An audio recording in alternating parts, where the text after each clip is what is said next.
Hello, good morning, and welcome to the Sunday night breakdown, Sunday morning edition. It's Christmas Eve. We all have our family traditions. Dave, what is your family tradition? It's not so much a tradition, but it's a requirement. We're off to see the movies this afternoon, so London, Sheffield can wait, and I'm sure all the people it's aimed at in Chattanooga and New Jersey can watch it at 8 o'clock in the morning over there. Written in the breakfast TV schedule. Then it's off to watch. Then it's off to look for the friendly neighborhood Santa to be driven around our local estate on the back of a van. Before You're return. you're on the back of the van, are you, or Sancho Sadly, is? not. No, I've never been offered the opportunity.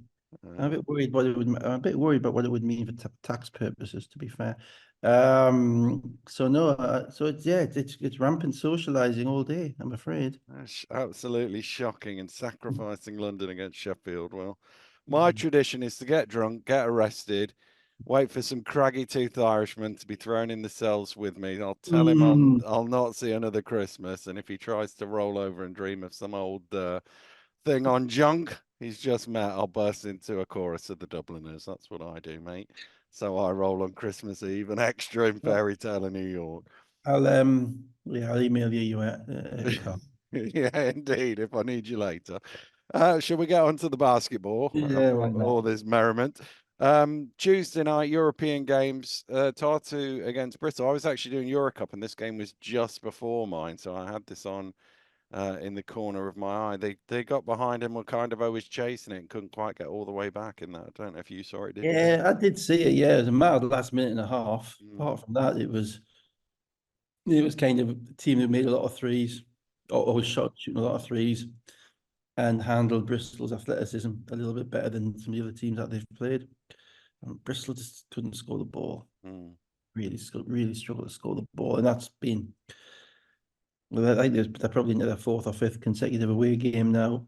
mm. Lots of travel, and that has been kind of their falling down point, isn't it? Yeah, Scoring the ball efficiently, because eventually your energy runs out, or you come up against teams that are bigger, and your offensive rebounding doesn't get you through.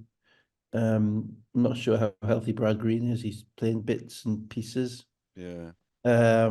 And obviously They look a bit worn, don't they, Bristol? yeah, and they're mixing and matching now. Lucas is back, but he's now playing with Jackson. Mm. So you've got that wasn't you've got 2 point guards effectively. So I think they just you get the feeling it's dragging on them a little bit. Yeah, yeah, yeah. Yeah.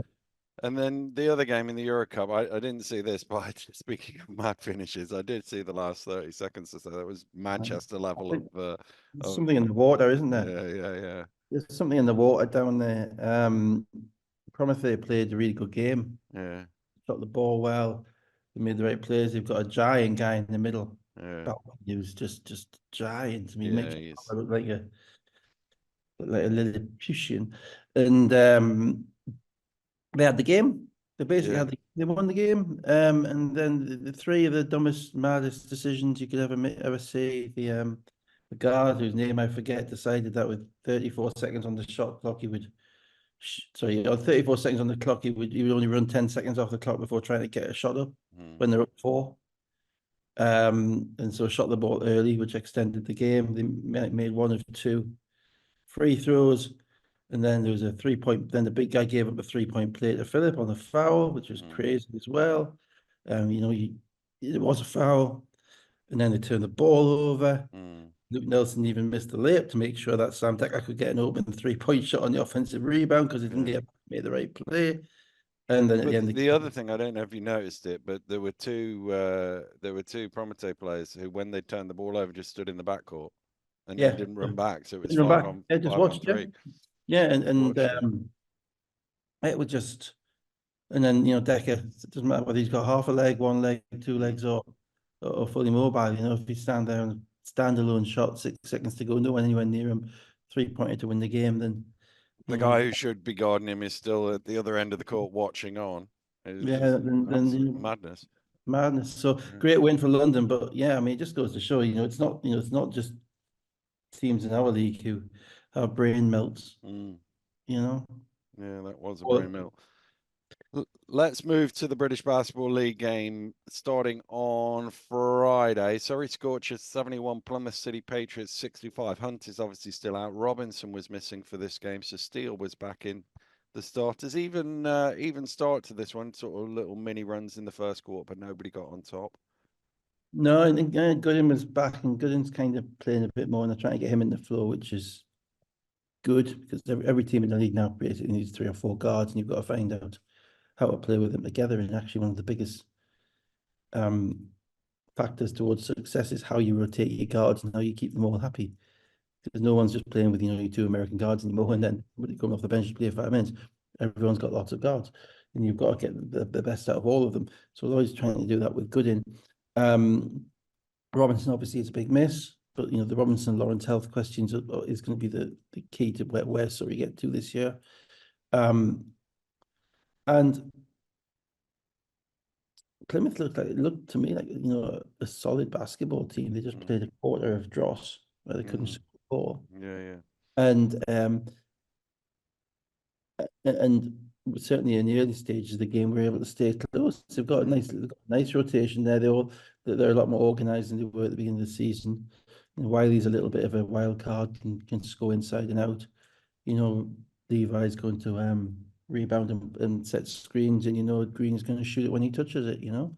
And so that rotation kind of works, and they're they are more stable with Dusha running the team. Yeah. But obviously the difficulty is that gives you a ceiling. So you've got to try and find a way of being stable and then increasing your ceiling, and that's where And also maximising what Faulkner brings off the bench. And that's where Faulkner comes in, exactly. Yeah.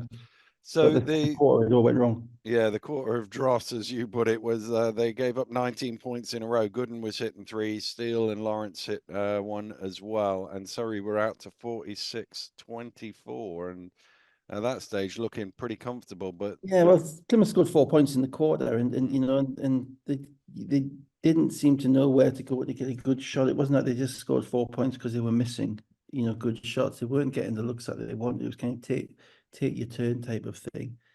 And at that point, somebody's got to step up. You've got guys who played all their lives being scorers on their teams, and someone's got to step up and get you a bucket. And they never did. They never stopped the bleeding. They also kind of got reffed out of it a little bit. There were a few interesting calls. Spencer Levi got with 3 fouls, I think, by the first couple of minutes of the third quarter.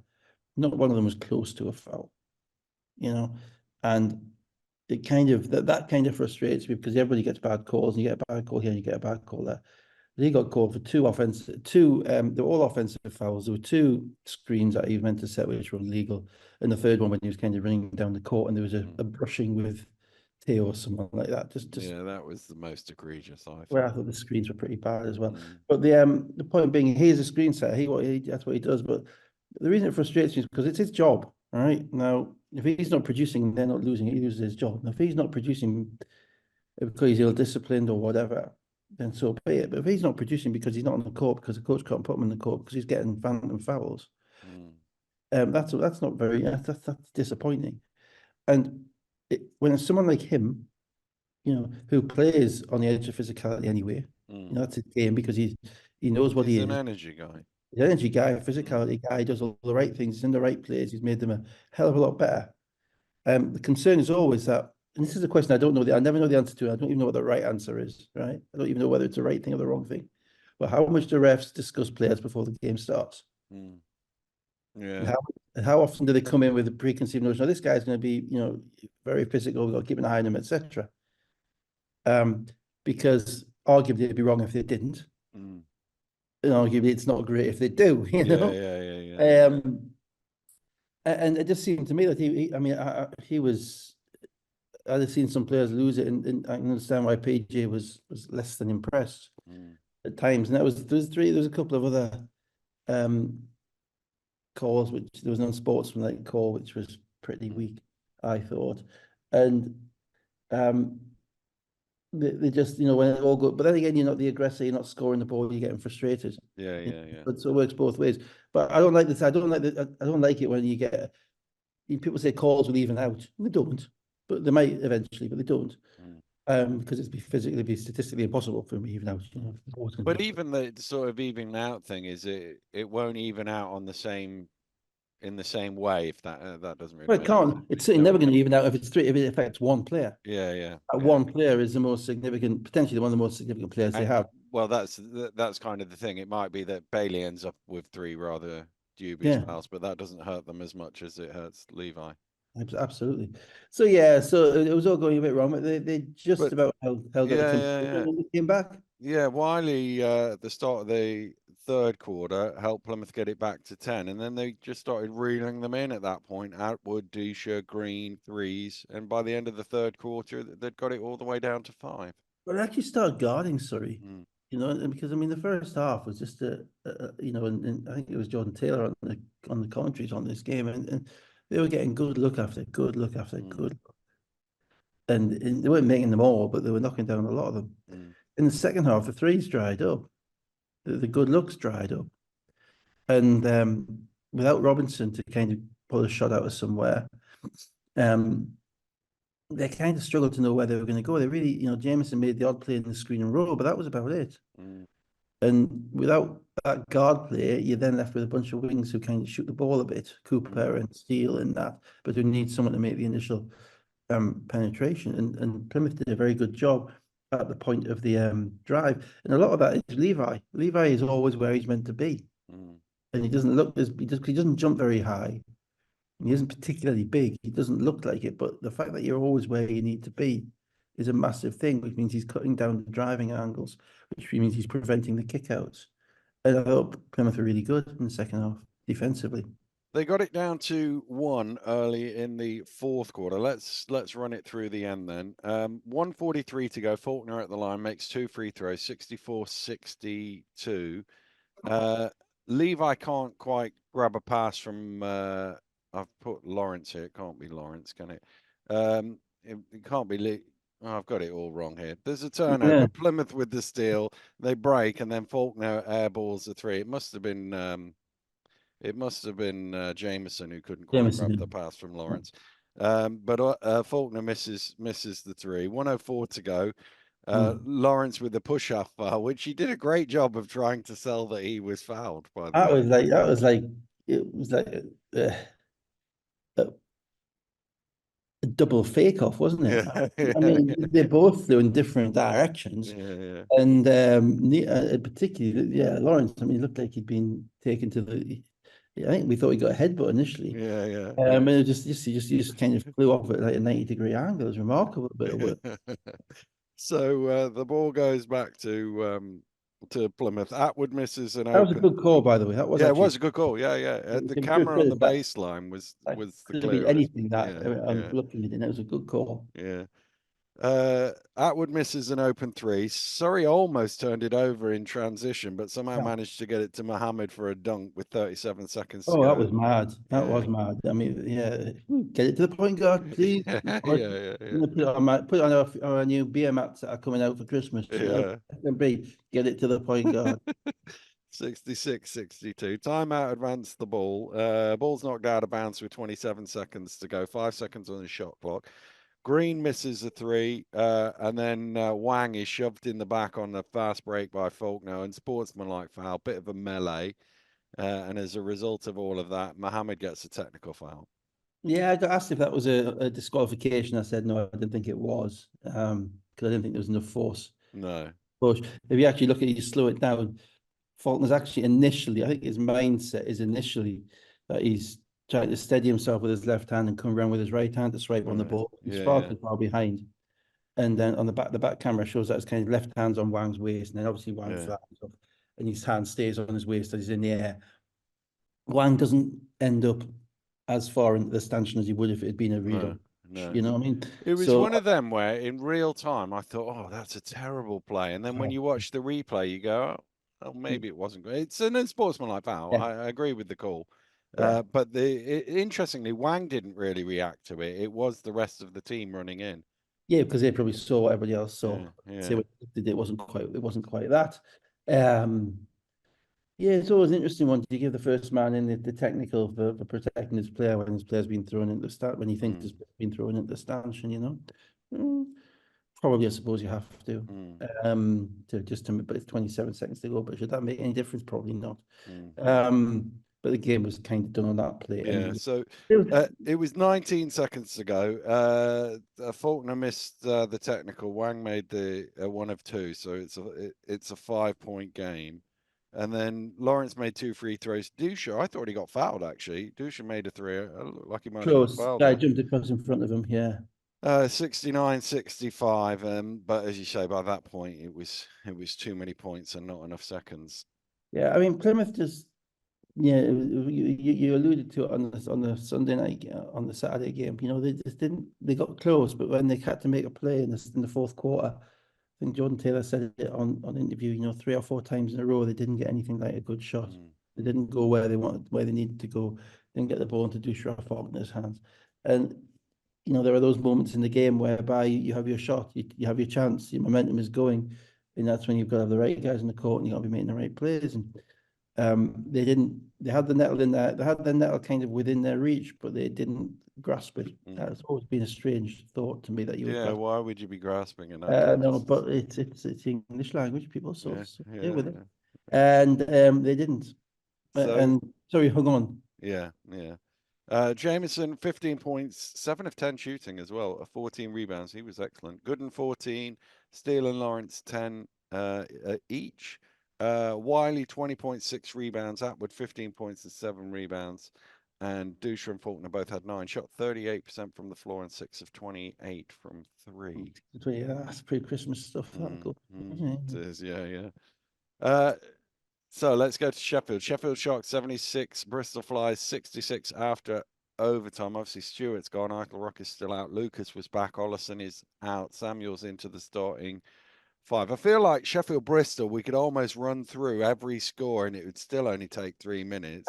Well, I feel like if you're a new guy in the league, you want to be very careful about signing for Sheffield in the summer. That's all. That's it. Because everybody signs for Sheffield who's never played in the league before in the summer. Doesn't matter, doesn't make it till Christmas. Mm. Remember last year it was Banks and Ogunlazy. Yeah, yeah, yeah. No, Ogunyemi. Oganyemi, Yemi, yep. yeah. And this year it's Stewart and the guy that they cut after the first game, whose name I forget, Mm. and maybe somebody else as well. But there was a power forward that Zach somebody or that they cut. But no, I mean I think they had to make a decision. That it was interesting that he started the game before he was cut. Mm. So that was obviously kind of prove it Go on or then. else. Yeah, yeah, yeah. And then unfortunately they were 25 down in the first half. So that probably finished the discussion. It's a shame. I think he's quite good college resume. Clearly he can shoot. Probably a little bit of a gunner for Sheffield, maybe. And ultimately he's also the guy who plays Routino's spot, and Mm. plays a lot of minutes. Routino's a stabilizer. He plays 35 minutes a game. So Mm. to fill in alongside that guy is going to be tough. So yeah, so it makes it a little bit easier. But yeah, Sheffield, Bristol I thought were pretty good insofar as the amount of games they've played. I thought they stuck in the game. Sheffield played the first quarter like they were in a pre-Christmas snooze. Really, everything was clunky, and obviously the thing with Sheffield is they're never going to be out of a basketball game when things are clunky because they're going to play defense. They're going to stay close. But it doesn't make it a good watch. No, it was When they're playing well, you've seen it. It's purring because they're getting the defenses. They're getting out and running a little bit more. They're making their shots in the half court, but it doesn't make. It wasn't the first quarter. I think I described it on Twitter. It's not a well played quarter. Well, the opposite of whatever is a well played quarter. It was just clunky. Yeah, yeah. Offensively challenged, I've I written think down here. Adekoya was out as well. That probably didn't help them either. Yeah, yeah. Bristol almost didn't score Bristol not almost didn't score. Didn't score for almost six. It's early in the morning. Not used to doing this at this time. Yeah. Bristol didn't score for almost 6 minutes at I've the been doing start. it for weeks. I practice the show in the morning, You can and tell you then get come the into an reps in. evening. Yeah, do an audition. Yeah, yeah. Mirror. Uh, We're looking in the mirror. It's They fine. didn't they didn't score for nearly 6 minutes in the third quarter. Sheffield 13-0 run to go from 4 down at halftime to 9 up, but it was 40-31 in the third quarter. Um, So yeah, I did like you asked the question of BBL Maths about the old no score for the before the media time. That was good. Yeah, well, gotta keep yourself interested somehow. Yeah, In what way if we're not all narcissists, this yeah. podcast. Indeed. Yeah, I did, and it apparently it's happened 4 times this year, I Four think. times, yeah. 4 times this year, no one scored before a TV timeout. It's kind of new. We've kind of introduced a new stat into the lexic Yeah. game, haven't we, with all these TV timeouts now. Yeah, still prefer not to have them, but there you go. Yeah, well, just Bristol just looked like, this. It's not normal for professional basketball teams to go 6, 7 minutes without scoring a basket. Generally, a reason, and the reasons are either mental, physical fatigue, or a massive overmatching of disparity of quality between the teams. Yeah. There is not a massive overmatching of disparity between Bristol and Sheffield, so it's has to be a fatigue thing. Jacob and Jackson got it back to 50-50 in the fourth quarter. Then Ramsey pushed it back out to 59-50. Let's go through the end of this one. Just on Yeah. that, Dad. It almost seems like for the past month, every single game I've been watching is Bristol playing on the road, waiting for a team to put them away. Yeah. Yeah. There's been a lot of Basically, just put them, just put these guys out of the misery, please. And they just don't. Rarely does it happen. But there must be something about that. Yeah, it's true. Transition 3 from Jacob with 134 to go. Cut it to 3, 59-56. What I will say about this is all those 0 point things. But they're not starting Jacob. He obviously wants something Yeah. on the bench. Yeah. Like, I'm thinking that's a pretty brave move because he's the only one who looks like he's got anything in his legs. So Yeah. that might have been a game for him to play 40 minutes, but then you don't want him to get injured either. So he Although came there were times where even he looked like he hadn't he got he did anything look left in the injured. legs. That's right.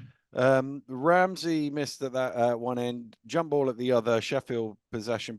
Pipkins underneath. 49.8 seconds to go. Reverse layup. 61-56. This is the moment I'm thinking about with Jacob. Sheffield commit a foul first of all. It's their fourth. So Yeah. it's a sideline ball. And then Jacob airballs a three at the top and Yeah. it goes straight out of bounds. And that has And to be the game, doesn't it? I mean, yeah, that yeah. has to be the game. Oh, That's your moment of kind of absolute dejection. Oh, we're gonna have to yeah, lost another one yeah. off. Let's go. But All you have to do is inbound the ball. yeah, But Kipper, I don't know whether it was the count got to him or whether he was off balance and he was falling in bounds, but he was sort of panicking and he threw it off the defender in the hope it would come back to him, and it did come back to him. But unfortunately, he wasn't back in play by the time he touched the ball, so he turned it over and it was a Flyers possession. remarkable play that. Mm, I mean, I kind of you have to throw it at his ankles, mm, right? You don't worry about it coming back to you and you picking it up. mm, You throw it. You're down. You're 4 seconds on the count. You throw it off his knees or you throw it off a pointy bit, mm. right? So it hits the pointy bit and it goes straight back out of bounds again. That's it. That's all, that's all you do. You can't throw it against an opposition player under their own basket. I mean, anyway. So 25 seconds to go. Pipkins blocks Jackson, but Jackson gets the ball back and scores anyway. 61-58. Mm. Timeout, advance the ball. It's into Nixon. I thought Nixon was kind of hoping they were going to foul him. He was sort of waiting for a foul, and it didn't come. Yeah, Uh, I mean, and he, Tebow was getting more and more frustrated with his own team and with the refs at this point. I think it was probably 70% his own team, 30% the refs. mm. But um, I didn't see a foul. I No, watched there again. wasn't one. He was just Just kind of got his waiting hand for above one. his head, but you don't see a foul. It's almost like he's Yeah. just sitting around looking for one. You're right. Yeah, but I think that threw him because he was Mm. expecting foul. He ends up turning the ball over, and then in his efforts to get it back, he bumps into Jackson, commits a foul himself, That which was is interesting. Yeah, it was interesting that Nixon was on the court at that point because they were playing around with the lineups. I think Bertino might have gone out at some point, but Glasgow only played like 7 minutes in this mm, game. It would have been another kind of safe pair of hands to put the ball into, but he really didn't get much run in this game either. So he went with Nixon. He was still a bit unproven. He's still probably mm. more of a two guard than a point guard, I think. So Jackson makes the two free throws, 61-60, timeout advance, and then they inbound the ball, and Jackson waited for a few seconds. I think he thought a double team was coming. They were going to try and force another turnover. It didn't come, so then he fouls um, Nichols. I think it was Nichols. He fouled whoever was in front of him. 12.8 seconds to go. There's still one more foul to give, though. Yeah, just on this one, refs missed an illegal substitution on this one. I got told. I checked it out and it was right. Okay. Favourites, 18 seconds to go in the game. Yeah. Foul shots, Jackson's foul shots. I think Rotino comes in and then Rotino goes out again before the timeout finishes, or the other way around. Oh, right. I didn't Yeah, see yeah, that no, either. check Yeah. the stat cast. Yeah, Yeah. not good. Referees got a table, got to be better. Yeah. End of game, subs in, any intent to sub in for a foul shot at the end of the games, you got to have you got to be on it. And it didn't make a difference because Rutino, I think it was Rutino maybe went out and then came back in. But it didn't make a difference because they didn't make a play on the ball. But even so, shouldn't have happened. Yeah. Nichols eventually gets fouled with 11.2 seconds to go. He makes one of two from the free throw line, 62-60. I couldn't quite see what the clock error was that they stopped the game after that. I couldn't quite work No, that out. But no. they stopped the game for some reason and reset the clock to 8.5, and it was sideline ball. Jackson driving, sort of a pass lob thing that almost went in, but he was fouled, so he goes to the line. I mean, this was all a bit, a bit twitchy with Sheffield at this point because like, how have we lost this game? How are we losing this game? Um, and there'd been a couple of non-calls, and the foul, I think it was just about a foul. I think he reached on the drive, he saw it on the baseline camera. There was in the hand, there was a kind of in the near arm was in there on the body, and there was probably and Jackson probably just sold it enough to get the call on the contact. The best chance would have been if it had gone in, they might have won the game. Yeah. But he stepped up. He knocked two. To be fair, we knocked two shots down without looking like he was ever going to miss. No, ties the game at 62. Rotino not that far away from about halfway line on the buzzer from winning it with the three, but it goes to overtime. So how many times in that kind of half meltdown that you just talked about there, that last minute, have you mentioned Ramsey's name? None.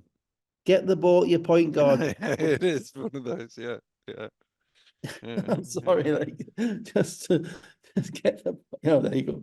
Go on.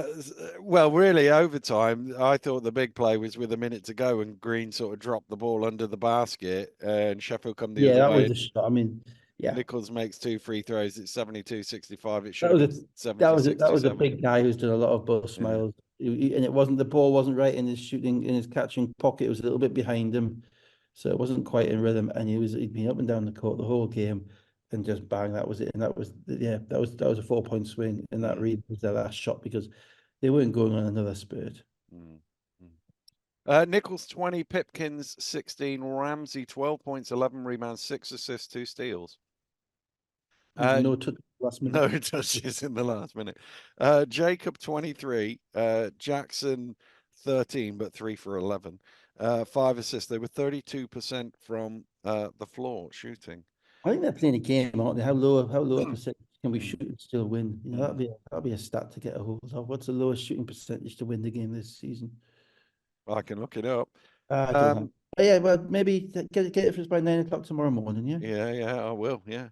Uh, let's go to Saturday. Oh, you've got a more accommodating family than I have. Yeah. Um, The Manchester Giants 76, Leicester Riders 86. I was a late sub for this game. I wasn't meant to be there, but you'd never have known. was it just me, or was it really annoying when these two teams tried to make a basketball game break out in the middle of a rather excellent quiz show, Dave? Sure. Well, it was always a bit soured by the conclusion from my perspective. Uh, oh, It was hilarious actually because I'm sitting there and I pulled up the comments specifically, and I could yeah, see all these answers coming in from you, Dave. None of yeah, them the right answer. I've yeah. got was it Jeff King said, well, it can't be a Newcastle player, or Dave would have guessed it by now. And it's some absolutely brilliant guesses, guys. They plucked out that I wouldn't have. James Life was an Yeah, excellent guess. Reggie Bratton was an yeah. excellent guess. There was Mo Walker not far away. He had 26 in his second game. Really, Yeah, some we got everybody from Vince Brooking to Gino Crandall. But nobody got Jay Sean Page. And who recruited Jay Sean Page, Dave? I talked him through his visa process. I still get messages from Jay. I Yeah. occasionally. He's doing really well. He remains the only NBA player I've ever coached, and probably, Mm, I think, pretty certainly ever will. mm, He had 7 minutes for the Pistons in COVID. He's done really well in the G League. He's played in Puerto Rico. He actually, I'm not sure, but I think he probably has the highest scoring average of a full season top league scorer over the past decade. He mm, averaged 23 a game or 22 and a half a game. mm. Don't think anybody else has averaged that Not over that recently, decade. no. It's been No, I mean, you're recently. going back to when it was. So, and he also had, I mean, he had a 40 and 10 game against Leicester, I was Mm. remembering. You know, I mean, I don't think there's been many 40 and 10 games ever. Uh, Although, wasn't that the game where he was busy celebrating a shot and not guarding Tyler Bernardini, who went down the other end and hit the no, I game think winner? that was the other game. I Or think was that it? It was the other was one. because we played them 3 weeks later, Yeah. and he didn't, and he dropped even, and he kind of, it was a pushback game. I think he had Yeah. 30 10 in that game or something. Yeah. And even then, the Bernardini thing wasn't his fault. He celebrated the dunk, Mm, but you know, the other four guys behind him were meant to know where. I think it was where I think it was Tomo, wasn't it? Was it Tomo or mm, Bernardino? It was one of them. They were meant to know where they were. That was. He got a lot of stick for that. It was very fun. mm, But Jay mm. was a great guy. Yeah. Young. Thoroughly enjoyed having him around. Probably too young to take over the kind of the mantle of a Fletch or someone like that because we lost Mm, half our team the day before. Um, but probably as his NBA call-up shows, probably purely the most talented scorer that I've ever been around, mm. ever. More You so know, than Trey Moore. yeah, because Trey was slightly different. Trey was a dominant force on the Mm, court. mm, Trey had the ball all the time. He mm, would pass or he would score, he would whatever he could do what he wants. And he could take over games, but he'd take over with his foul shots, he'd take over his personality. Jay would just take over with his talent. mm, You know, sometimes it was he needed roughening, he needed hardening up. He was a kid who'd been a six man at college in West Virginia. He played with Tarek Phillip in mm, the backcourt, and because he was a six man at college, he'd come in with that role as a scorer. Now there's lots more other things you've got to do when you're a starting two guard in the pros, you know. And but yeah, as a scorer, I mean, he played a game. Jay played a game at the end. I was thinking about this last night. March, I think we were pretty much locked into the third. It was a Friday night game. We had a game on the Sunday. We played Plymouth at home. You go back in the stats. He scored 40 points in 24 minutes. mm, And I remember it because he had 34 at the end of the third quarter, and we wanted to get him out. So we said, look, you got 2 more minutes to get your 40. mm. We want to save him for Sunday. Pop, pop, pop, bang, bang, bang, 40 points, 24 minutes, off you go, win by 30. You know, and I mean it was easy. It was one of those guys who made it just easy for him. So how I didn't get the reason I didn't get it was because I basically discounted that Leeds match in my mind. Yeah, yeah. It was not a good advertisement I for him. thought somebody in the third quarter put Saar Nimley in, and when I saw that, I thought somebody's going to get it now, surely, surely. Well, that made me Uh, no, that made me think the otherwise. Sorry, because I thought if SAR scored, I forgot we scored 148 points in yeah, that. yeah, they both scored 30 in that game. Anyway, sorry to I everybody. haven't explained. If anybody's not watched this game, I haven't explained why we've just spent 5 minutes talking about Jay Sean Page. I asked Rowe the question. One player in the last 15 years has scored 30 points in his first two games in the British Basketball League career, because obviously Teddy Bucket's got 32 in the first one, and we were bigging him up for the second one. Who was it? Rowe had no idea.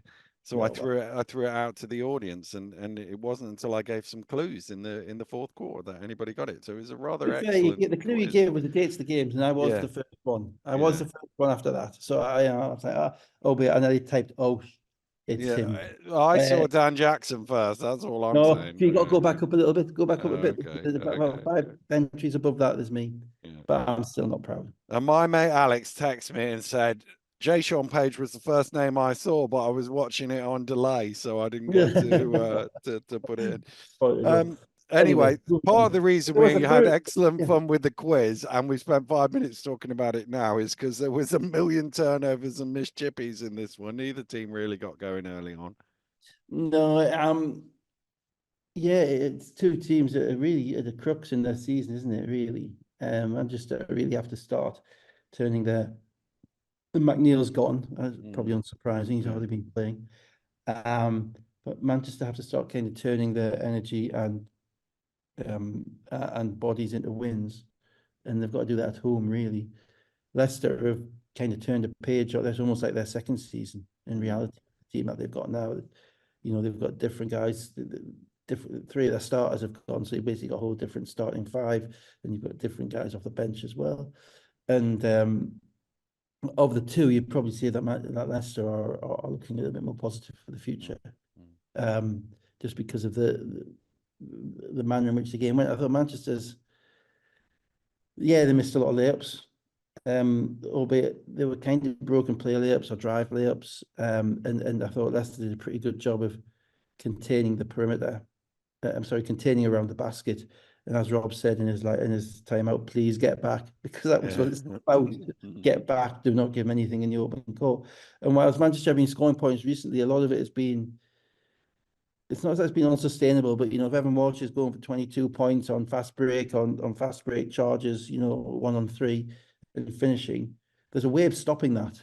You can stop it at source, you can stop it at the rim, but there's a way of stop. You have to have something else then. You know, that's not a sustainable thing for the whole season. It's a nice boost to help you win individual games. And I didn't think Manchester's half-court offense was anywhere near what it needed to be. I thought they must have the lowest number of passes per offense in the league, because the ball just doesn't move. It's kind of a first pass and it goes into Jamel, and maybe they might run a pick and roll for Legend. William Lee had like 3 shots in this game, which is, you know, perplexing, because he is probably, with respect to Jamel, he's probably the most talented player, offensive player. The smoothest shot on the team. If you have a situation where William Lee is shooting 3 shots in 20 odd minutes, and you're thinking, what's going on, you know? But he needs to get his shots in the flow of the offense. He's not a guy who's going to, you know, get the ball in the perimeter, take somebody off the screen and roll, or square someone up 1-on-1, cross them over, step back. As you say, the way they are playing fits more with the skill set of say Nick Lewis than it does Nick Lewis, Jamel, Jamel with his energy and getting to the rim, and Evan as well. And Evan, yeah, absolutely, kind of fits that kind of chaos theory thing. And Stampley's flying around for offensive rebounds, so he's helping them that way. But, you know, Lawton played 10 minutes in this game. Lawton's kind of a pick and roll catch guy. You know, he's been quite impactful. He only played 10 minutes. So, and Harris played 12 minutes. Again, you know, first 5 minutes of each half, and that was it. You know, and 0-4, no points. So they've got to find a way of getting some balance in relation to who's playing well. I always thought Leicester were going to win this game. Yeah. So the decisive run, if you like, Holmes 3, Allen 3, Thomas to the rim, Giants 2 free throws in the in the last 5 minutes of the second quarter. So Leicester had a 14-2 run. Well, that was 33-41. There was 2 points. So the beginning of the end of the second quarter, beginning of the kind of middle of the third quarter. End of the second quarter, Rob did something that he very rarely does, which is play without a centre, because he had Walker and Ado on the bench. You go back years, it's always been Nelson Henry and Walker, or whoever, or before that, all the big guys he's had. He generally always has a centre on the court, but his biggest guy was Thomas. And Manchester couldn't handle that spaced them open, because he had Allen. Allen's a big guy. You know, the one thing I didn't quite get until you saw Allen was stood next to Jamal Anderson was just how big he is. And not just 6'6", but, you know, big, broad, you know. So he gives you kind of a physicality, that opportunity, that kind of NBA size, which he's got, to go small a little bit more comfortably. And when I say small, they had 6 guys on the court, because Law was playing it. Law small by position rather than by size. Yeah. So they've got Law, Holmes, Teddy, and Thomas. That's small and quick in terms, and that opened the court up, and they started scoring, and Manchester weren't able to utilize and to get anything at the other end because of the quickness of Leicester. So that opened the game up, and then in the third quarter, I thought Mo Walker was excellent. He only played 16 minutes in the game, but because Manchester are so dependent on attacking the rim, you know, the less passes you have, the less open jump shots you get. So the more you're attacking the rim, try and create something off the dribble. More important it is that he is sturdy in there. I thought he stood in the middle of the key, and I thought he dominated. Sorry, not the row code at the key, the paint. The key was 20 years ago, row. He stood in the middle of the paint, and and just basically snuffed out anything that came in. I thought Leicester were really good, and that was the game, because as Rob said after that, if they don't score in transition, you know, they're not scoring. And that was the problem. Giants struggled to score. Leicester eased out to double figures, and they managed the game in from there. Walsh, 18 points, 7 of 8 shooting. Lewis, 15 points from 19 shots, 5 rebounds and 4 assists. Anderson, 15 points from 14 shots. That's a lot of shots for 30 points. Allen, 21 points, 7 of 18. Mackenzie and Thomas also had 18 shots combined, but they got 16 points each. So slightly more. Yeah, I mean, Allen's going to be really fascinating to watch because bottom line is he can shoot the crap out of it. You can see that. He's probably actually more comfortable stepping back and shooting it than he is. But he hasn't got a tremendously quick first step, but he's got the body. So you can't give him a lane at the basket because he'll score. But what he wants to do is to rock you on his heels so he can shoot it. You know, if he's open to shoot the three at any point in time, it's going up. And he's clearly a good shooter. He's 5 or 10 in this game, something like that. I don't know. But the really interesting thing about him, that's kind of what Leicester are now going to get out of him. I think that's that was probably for him an average game. He was 7 of 18. He had 6 turnovers, playing against probably one of the more physical teams. Jamel Anderson, one of the better defenders. Yeah, he still gave them scores when they needed him. He's one of these guys who's clearly a kind of a drought stopper. Yeah. If you're not going to go through, you shouldn't go through your 4, 5, 6 minute droughts with him on the court. So when I talk about Plymouth, they've got to have someone who can put the ball in the basket. You get the impression that if that was happening, he would get a shot up. He'd find a way. And I mean, there's a fantastic. I mean, I am pulling for Teddy Allen because there's a fantastic article on The Athletic about him, about his kind of childhood, where he was when he was growing up, and the things that he went through to get to be where he is. He should not be where he is now on the opportunities he had kind of in life, if I'm putting it that way. And I'm not going to go any further on this, but people can read it if they want, if they can be bothered to pay the £1 subscription that it is now. I think just before Christmas. But the fact that he's actually in professional basketball, given everything that that he handled during his childhood, is really quite phenomenal. And I hope he manages to make it work. He's probably in the best place for him. It's rare. Leicester have never really had that 6-man gunner. That's never been their way. Their offense kind of is a bit different now. They're a little bit more normal British Basketball League-esque team with that 6-man gunner. It's a little bit like when Antoine Johnson came into Sheffield and started. But that can Jason Jacob. But that can be a way. That's a way. You find. I mean, we had the best one of all time is Charles Smith. Yeah. I mean, he didn't think like that because he was 38 when he comes off the bench at the age of 38 and wins MVP coming off the bench because basically we just threw him the ball. And so it is, and it's a way. And so I think you're going to see more kind of stat lines like that for Leicester, whereby you look at the stat. Teddy Allen, he's probably best coming off the bench. I think that fits. And Rob might get him in a little bit. He didn't get him in as early in the third quarter because they were rolling, so he kept the stop in the 7 minutes. But you're going to get those stat lines whereby look at he has like twice as many shots as anybody else. And the interesting thing is how a team's going to prepare for that, because it's easier preparing for starters.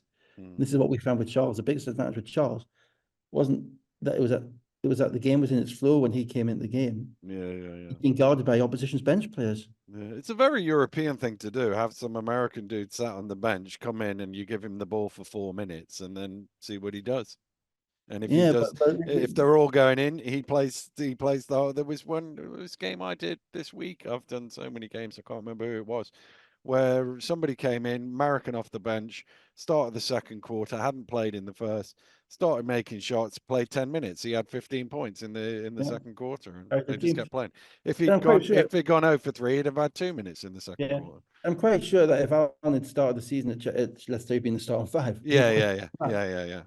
But they've had a lot of that going on, and now they've got what appears to be a unit which like each other, so that's a good start. So kind of positive shoots for Leicester. They have better offense. Manchester, I just think they've got to recalibrate the half court. I don't think transition and scrappiness in shot making is going to save them in the long run. I think that's going to wear out. And you can't even got two of the Americans, Harrison Lawton, basically hardly played, didn't score a point. Another of the Americans, McNeil's already gone home. You know, I still don't know if they've figured the team out yet. Let's go to Plymouth City Patriots 87, Caledonia Gladiators 80. Caledonia were all over the place in the first Oh few no, no, minutes no. of the Let's just go to the Christmassy riff, the kind of the D-Mob happy commentary duo first shot. I mean, the moment that you started off with a 500 miles gag, very first line in, I thought, you know, here we go.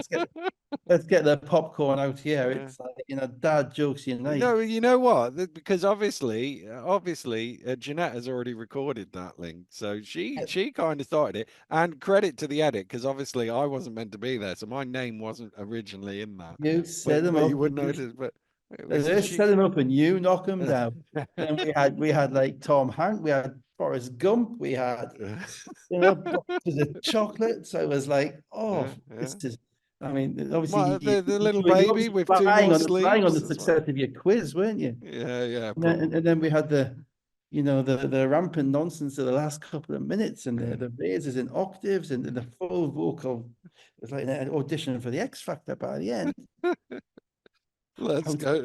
Outstanding work, Routledge. I thought to myself, for one very small second, I felt a little bit guilty and thought, oh my God, I might be having an impact on him here.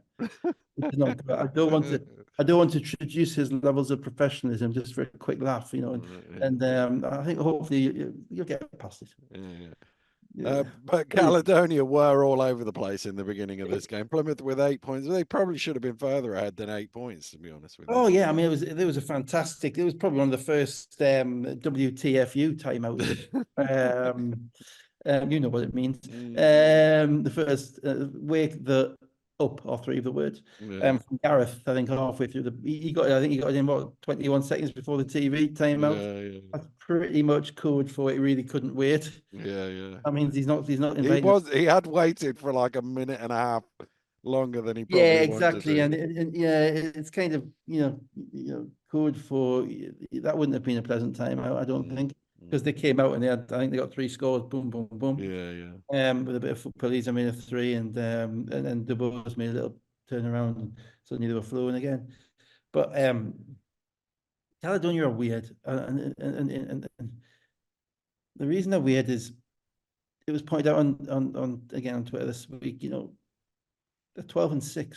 You know, they're second in the league. They've got a lot of depth. They've had a very credible European campaign. That sounds a bit like a football pundit there. So, and yet there's something which the vibe is just a little bit off. And I think BBL Mass or somebody, one of the graph people on Twitter, put up some graphs this week, and the graphs had, Gladiators is absolutely bang on the crosshairs on the offense and defense scale. It was that'll be BBL Maps, yeah, literally the phrase bang average, right in the middle. London's up here. Other teams has got good defense up here and poor offense. Other teams got good offense, poor defense. Caledonia are right in the crosshairs, right in the middle, offense and defense, average, right in the middle. But then at 12-6.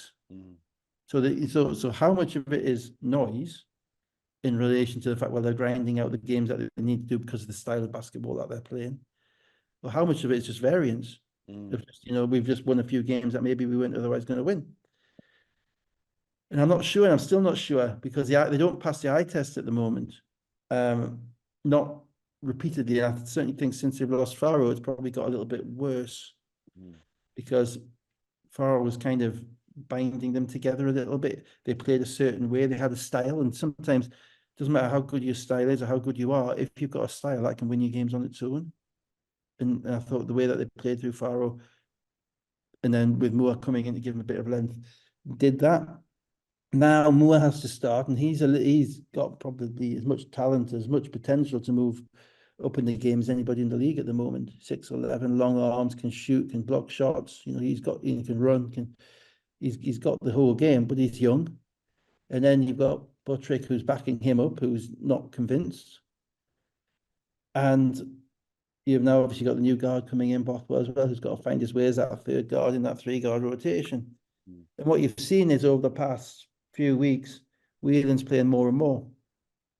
So Kyle Johnston's hardly playing. He's 0-3 in this game, 6 points, 6 minutes. So he's not being that's another guy who's not being maximized because he is capable of playing better than that, obviously. We know that he averaged 16 a game last year. Mm. And how much was it going to be? Oh, well, now Jovic is gone. They've got a new guard in. They'll be better that way. They'll do what they did last year when Al Durham came in. It just doesn't seem to click. And they weren't ready for this game. I mean, let's be honest. The first 5 minutes, they were not ready to play in this game, and which is pretty poor.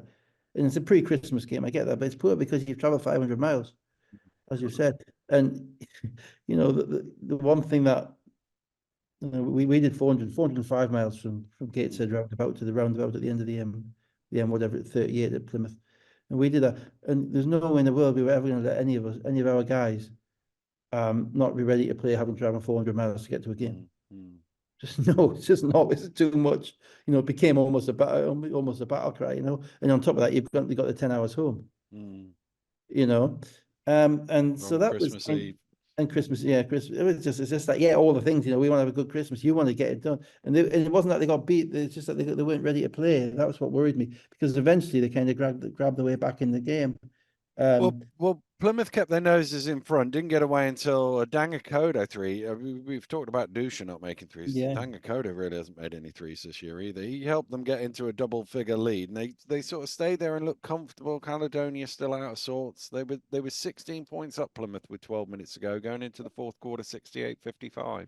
Yeah, it's interesting because they've lost Taylor Johnson, but sometimes you do have addition by subtraction. Taylor Johnson took a lot of shots, so now there's more opportunity for Dangakoda, more opportunity for Dusha. You've not got 4 guards. If you've got 4 guards, it's tough. That's Dusha, Dangakoda, Taylor Johnson, and Faulkner. Now it's very difficult to play 3 of them at the same time because they're so small. If you do that, so basically you're playing 2 of them most of the time, and that's 4 of them to play. That's 20 minutes each. But then again, some of them want to play more than 20 minutes. So the ones that play more than 20 minutes means the other ones are playing less than 20 minutes. So that's why Dangakoda doesn't get to play much. He's kind of the 4th guard. That's why Dusha coming off the bench has been a bit peripheral, because he hasn't had his rhythm, he hasn't had his reps, maybe he hasn't had his motivation, who knows. And so now everybody's happier now because there's more minutes. And interesting in this one, despite that, Faulkner still coming off the bench, and PG only played him 9 minutes in the first half because Dangakoda was played.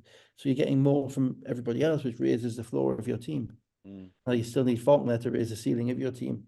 Of course you do, but that's the next step. The first thing is like the Sheffield thing. The first thing you have to do. But to be fair, Faulkner wasn't shooting the ball very well, so it sort of like helps PJ that he can sort of leave him there and only play 9 minutes, because he doesn't have to leave him on the court when he's 0 for 7. Absolutely, and it's a potential of Faulkner, which is what takes him further. Whether he gets there or not, whether he can manage him or not, whether he's going to be able to produce it is a different question. But the fact he's there now, there's a role for him now. Is he going to buy into it or not? That's a different question. So that's how they're going to have to kind of get around things. I mean, the player was playing the triple block in the first quarter. Just kind of say with that Plymouth were there playing, Caledonia weren't. I just do have a lot of time for Levi. Same. I really, he is, he's a guy who's maximized everything. He plays with his brain and his body, and I like the security that he gives them. So, I mean, I think he might have struggled had he had the 2 centers to go up against, but at the moment they managed with him. And then they were only one. What they were was basically one kind of offensive implosion away from winning, and they had kind of 3/4 of that implosion.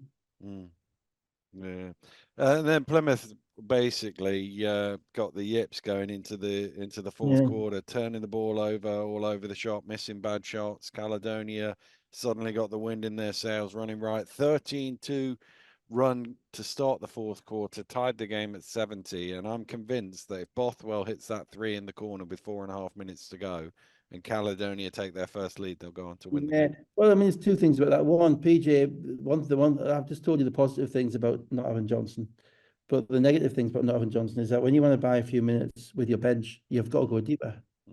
So at the beginning of the fourth quarter, he went a bit deeper. Yassi Pepin came in the game for the first time because he had some foul trouble with Wiley and Levi. He had um he had a lot of his guys, a lot of his starters on the bench. I think you comment, half 8 minutes to I go in the think it game. was Levi, Wiley, and Hart were all on the Yeah, bench at the on the start of the bench. fourth quarter. And 20 seconds before he brought them all back in, I was saying to myself, he needs to get his starters back in because you could see the rhythm of the game. And obviously, no, maybe with Taylor Johnson, he's got an extra guy there to maybe get him a couple of buckets, whether it's Johnson or Faulkner, one of those extra guys, and can kind of strengthen that bench unit. So that's where they're a little bit weaker. And you're right, Bothwell's interesting because Gareth played Bothwell. Gareth, he played all three guards. That's right at the end of this game. He played them quite a lot of time and sat Poliza. Poliza only played 20 minutes. And Poliza is generally a player I want on the court at the end of a game because if he shoots it, you think it's going in. And more importantly, his teammates know where he is and are comfortable throwing him the ball. Bothwell had a quick look at his stats after this game, and his college stats are indicative of a guy who's a driver, not a shooter. He never kind of broke 34% in college in threes, and he always shot more foul shots than threes, which is always a massive giveaway. You shoot more foul shots than threes, that means you're a driver, you like getting to the rim, and you only shoot the threes that you're given. And so he was playing the three spot effectively because Dubose and Whelan were in the game as well.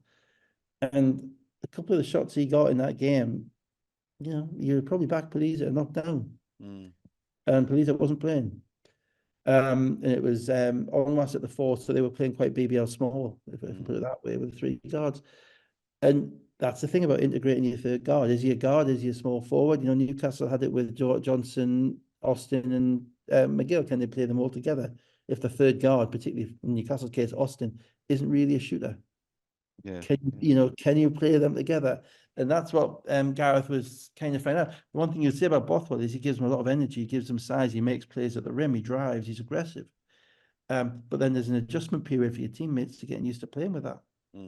And also, he didn't knock down all his foul shots in this game either. No. So I thought that was an interesting call. He's basically putting Bothwell out there when he's got a proven guy on the bench, and it didn't work for them in this game because you're right. I mean, if they make a couple of shots, if Caledonia getting a lead in that game, it's basically over. Yeah. They had a shot. They had a wide open corner three. But that didn't go in, and then Green hits a three, and Atwood has the score, and it's Plymouth and back in front. Green is your shooter on the other team. Yeah. And he makes a tough corner shot because it's about time somebody did, and he shoots enough of them to make a few. So 75-70. Last 2 minutes then, 77-73 the score. Atwood gets to his spot in the key, 79-73, 142 to go. Onwas with a miss. Moore couldn't quite jam it in. Faulkner, 119 to go. Almost an 8-second violation, was very close. Yeah. Probably gets fouled twice. Gets to the rim, and that's his first field goal of the game at just a wrap around and his clutch and great. Typically, chaos. Yeah, but that's the type of play that you make when you think you're going to win. Yeah. And it was interesting. Rowe made the point that Plymouth were better off when it was chaotic than when it was normal in the half court. Yeah, absolutely. It seemed they couldn't score normally, but out of chaos they could. DeBose to the rim, and this time Moore does jam it in the rebound, 81-75 with 1:11 to go. They just about got it in. Who was inbounding the ball? I forgot who it was, but his feet were. He didn't run the bail. Yeah, his feet were stapled to the floor when if he just ran to the baseline, he had a much easier pass. But DeBose's call for the foul. It was equivalent of a rugby scrum, wasn't it? There was three of them. There was kind of three Plymouth players all ran to the ball, three Caledonia players all ran to the ball, and it was almost like it was like the scrum half putting it in at the scrum, as opposed to kind of throwing it in on the baseline. They just about got it in again the second time as well, and this time Whelan gets a foul, and Onwas says something off the ball. He gets a technical, so Dusha makes it a 7-point game from a 6-point game with 1:09 to go. And then they almost turned it over. Onwas then gets called for a foul. He's fouled. He probably should have got a technical on the way out the door, by the way. Yeah, I think the referee was looking the wrong way. Him. Yeah. PJ saved him because PJ was in the ref seat and the ref was talking to PJ. Yeah. And happily, given my rule of last week, none of the other refs came in to look after the other refs. Having seen the sarcastic clapping, yeah, we're seeing kind of dark on was this year, aren't we? He's gone, he's gone from, he didn't get any of this trouble Have last it with the year. hood up, is that what it Yeah, he is? didn't Yeah, get, yeah. well, he didn't have this last year, but I mean, No. it's sometimes it's a window into a team, a window into the kind of the mentality of a group when people are getting frustrated more easily. And so just like it would have been with, with Austin when Newcastle lost 2 games in a row and he hasn't been playing that much, with he goes off on one, then almost obviously with the headbutt and the technicals and that type of stuff. Sometimes it's just kind of and you had even Asbury with the mouthing back to Robert Sheffield. Yeah. When you see stuff like that, it's never just a comment. It's always there's never just something. There's always something in the background which has been chipping away and chipping away, and it will always come out. It will always manifest itself in some. Now you can't speculate as to what it is or why it is. Gareth does not look like a man who's has an overly significant amount of job satisfaction at the moment. He's a face like thunder for most of this game, and possibly right with some of the calls. But even so, that he's got players on the bench who aren't playing, who would expect to play, and he's having to find a balance between all of them. So, I just think it just doesn't quite seem like there's a fantastic vibe in Glasgow. I don't think it's Joie right. de vivre. Joie de vivre, yeah. So Faulkner Joyeux goes Noël. indeed. Faulkner goes 1 for 2 from the line, 83-75. Gladiators then almost got a shot clock violation. I was going, what? Yeah, that's just so funny. I mean, What was that? we need to put this back on, get Dan Routage's greatest hits. I'm amazed that your microphone didn't break on this one. I mean, there were a few cats covering their ears. A couple of windows in Forester Towers, went out. Incredible. I mean, the most unselfish bit of ball movement you'll see all season at the entirely the wrong time. Just constant movement of the ball, but it came to Bothwell, their pleaser. Bothwell didn't, as Rose said, Bothwell didn't want to shoot it. And so, to a certain degree, you have to ask, is the coach playing the coach is playing the long game. He's trying to see what he's got with this guy, how he's going to fit in, how he's going to play him. Sometimes the long game and the short game kind of contradict each other and butt heads with each other. And in the short game, you cannot tell me that they would not have been better with Palisa in the game unless Palisa was hurt. And I don't know if he was or not. But we do know that the Plymouth floor is very hard. Yeah. You told us that, it's Rosen. They did get a shot off before. It is very before. hard. It's concrete, fellas. It's not a wooden floor. It is horrendous to play on.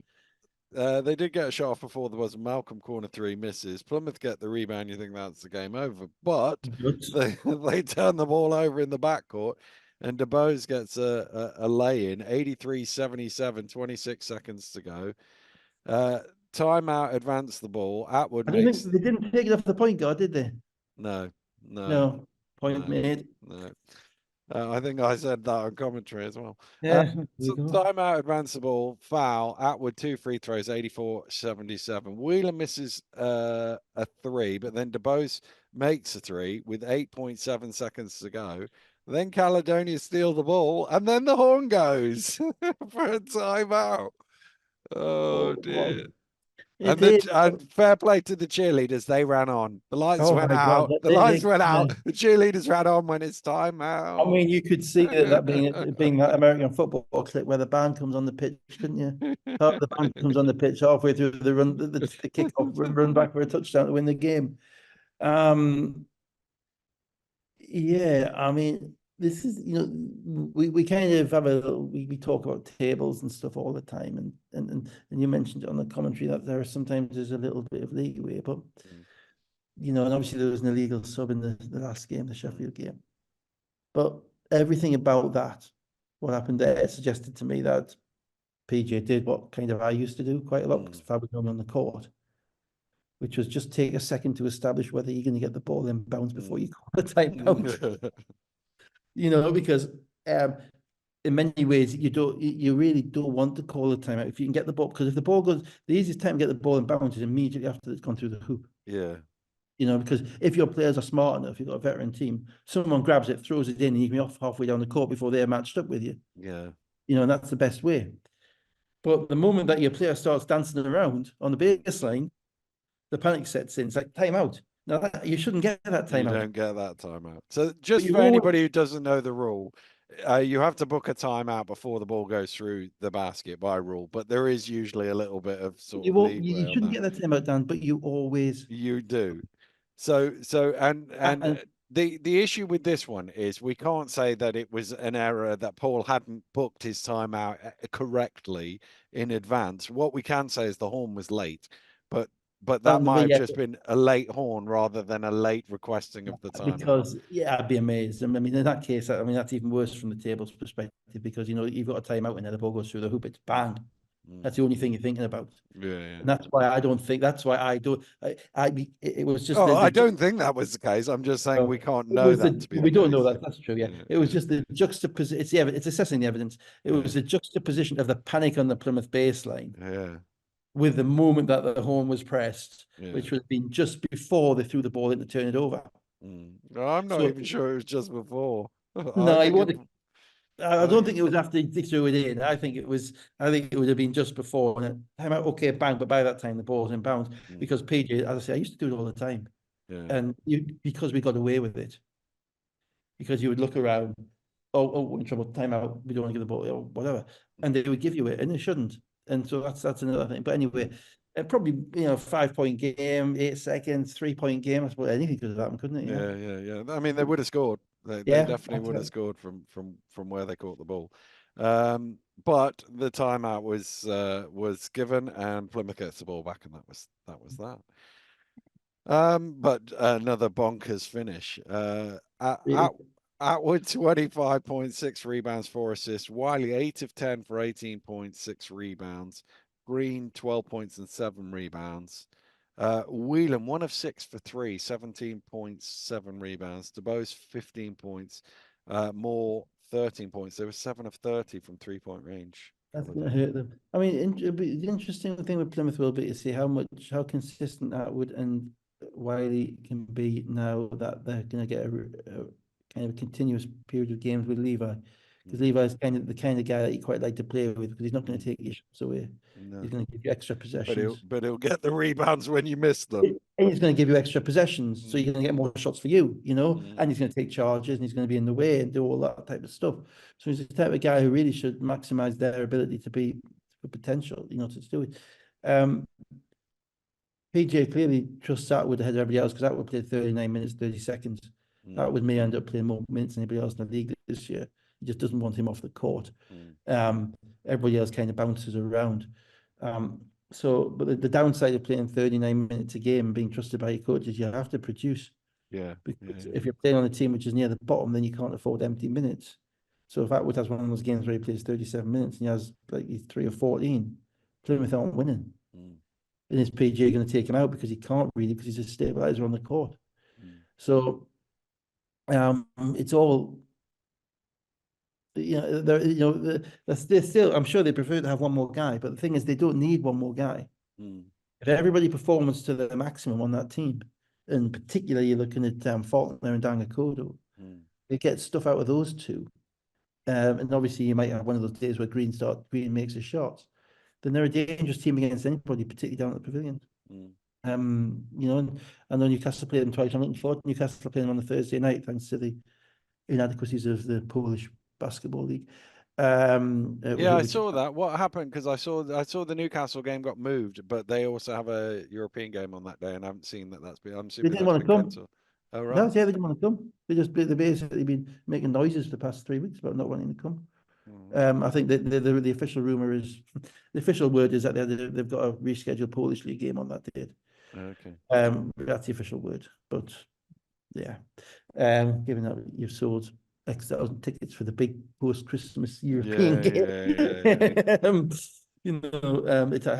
that game has to be rearranged, I think. But so Plymouth have stepped in and saved what would have been a bit of a disaster up north. Mm, mm. Um, which means that we have the wonderful Christmas delight of Newcastle v Plymouth on the 28th and Plymouth v Newcastle on the 30th. Yeah. Yeah.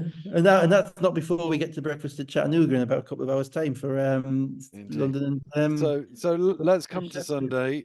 London Lions / Sheffield Sharks won. Deleters applicable. Stuff happened. 3 players scored. Everybody's happy. Yeah, well, I think we can wrap it up next week as part of our Christmas Yeah. show, Christmas Christmas week show, bonus. Christmas bonus week show. We'll all have forgotten about it anyway, so Yeah.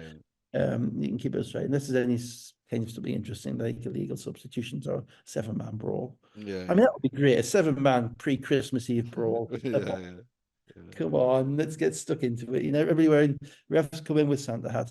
Do you think there'll be anybody there?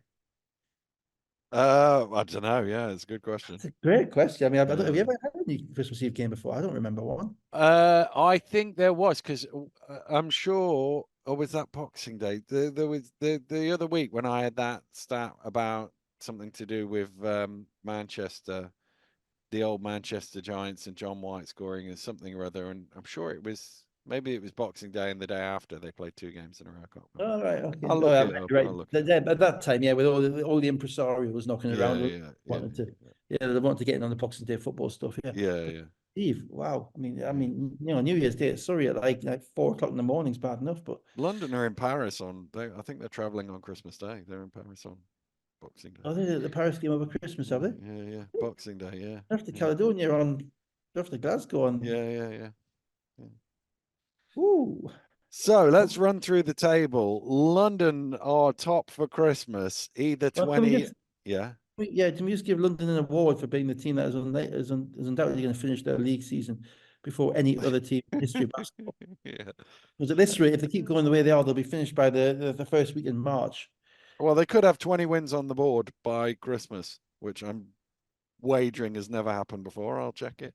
But they're either 20-3 or 19-4. Caledonia are 12-7. Cheshire 12-7. Sheffield are either 11-8 or 10-9.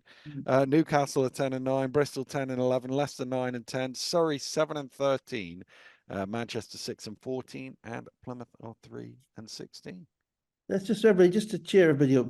This league is done. Everybody needs to understand this league is done.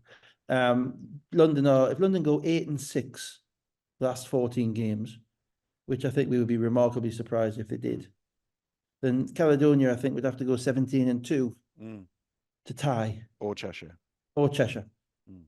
You know, Newcastle and Bristol would have to go 18-0 or 17-0 to tie.